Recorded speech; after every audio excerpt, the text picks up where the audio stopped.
असफलता में भी नए अवसर दिलाता है भगवान। कृष्ण का यह संदेश, मिलेगी सुख शांति। श्री कृष्ण इस श्लोक में बताते हैं कि इस संसार में जो भी होता है वह उनसे ही होता है। जीवन में कई बार ऐसी परिस्थितियाँ और अनुभव आ जाते हैं जिस पर हमारा कोई नियंत्रण नहीं होता है। हमें भले सच्चे मन से पूरी मेहनत से कर्म करें, फिर भी हमें जो चाहिए वह नहीं मिलता। जीवन में बहुत सारी चीज़ें हमारे हाथ के बाहर होती हैं।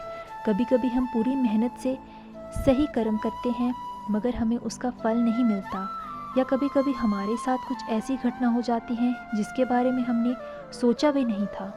ऐसे में हमें लगता है हमारे साथ अन्याय हो रहा है, या फिर हमारे जीवन कठिन और क्रूर लगने लगता है। कभी कभी तो फल की जगह दंड ही मिल जाता है। हम सब के साथ कभी ना कभी ऐसा होता है और हम सब सोचते हैं कि ऐसा क्यों हो रहा है। ऐसी परिस्थितियों में आप हमेशा पूर्ण मन से प्रयास करते हैं, पर क्या परिणाम आपके हाथ में है? तो फिर क्या उस परिणाम के लिए अपने आप को दोष देना या उसे अपने मन पर हावी होने देना उचित है?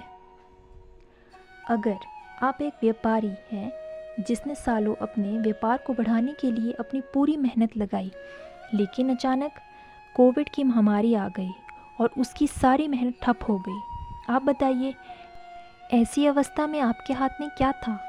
क्या आप इसके बारे में कुछ कर सकते थे?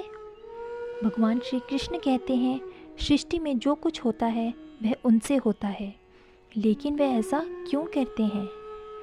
वह समझाना हमारे लिए शायद उस क्षण संभव नहीं हो।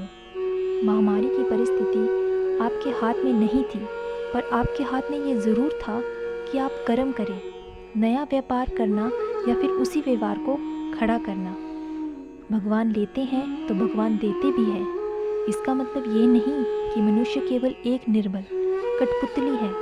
भगवान की हर इच्छा में आशा है और अवसर भी।